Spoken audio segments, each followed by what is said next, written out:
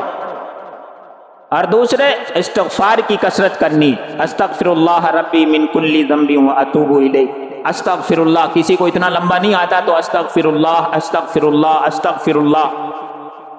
ابھی سے عادت ڈالو، رمضان میں پھر موقع نہیں ملے گا۔ نہیں، ہم نے تو شب قدر میں لوگوں کو الٹے منہ سوتے دیکھا ہے، وہ شب قدر کے اس میں رہیں گا، آج جاگڑی رات ہے، جاگڑی رات کے چکر میں مسجد میں الٹے پڑے رہتے ہیں، ایسے جاگتے ہیں۔ اور جو لوگ روزانہ جاگنے کا معمول بنائے ہوئے ہیں نا، روزانہ تہجد پڑھتے ہیں، ان کو اس رات میں بھی اللہ کے فضل سے توفیق ہوتی ہے اعمال کی۔ اب پھر دیکھ لینا، وہی لوگ سوتے ہیں جو اسی ایک رات کا انتظار کرتے ہیں، اس رات میں بھی وہ کوئی قلعے فتح نہیں کرتے کہ اس رات میں تو ہم قلعے فتح کر لیں گے، آج تو اللہ کو منا کے ہی رہیں گے، وہ بھی ہمارا غفلت میں گزرتا، کیونکہ ہمیں عادت بنائی نہیں ہے پہلے سے۔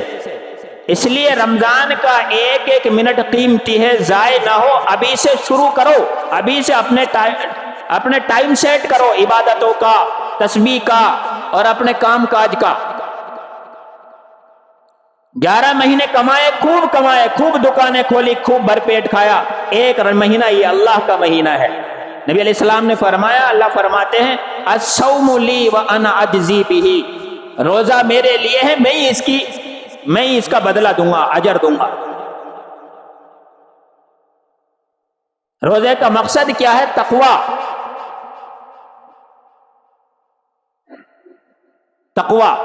ایک آدمی روزے سے ہے، کمرے میں اکیلا ہے، کوئی اس کے پاس نہیں ہے، فریج رکھا ہوا ہے، فریج میں ٹھنڈا پانی بوتل میں بھر کے رکھا ہوا ہے، کھجوریں پڑی ہوئی ہے، اور تیز کی گرمی ہے، بہت تیز گرمی ہے، کوئی دیکھنے والا نہیں، کوئی رکاوٹ نہیں، ٹھنڈا پانی ہے، حلق سوکھا ہوا ہے، بولو پیتا ہے؟ پی لے گا وہ؟ نہیں پیے گا۔ ابھی افطار کے وقت